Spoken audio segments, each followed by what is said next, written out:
I wanna show you how to add the blur to the video background in Premiere Pro, let's go! To start, put your timeline at the beginning of the video. Then, go to the Effects and write Gaussian Blur. Add your Gaussian Blur effect to your video clip. Go to the Effects control and under the Gaussian Blur, select the free buzzer tool.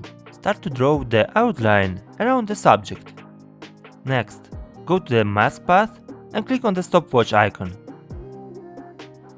Select again the mask and drag the slider ahead until your subject starts to pull outside. Do it few times until the moment that your video will reach the end. Perfect. Under the Gaussian Blur, you need to check the inverted box. By the blurriness, let's write the value of 150.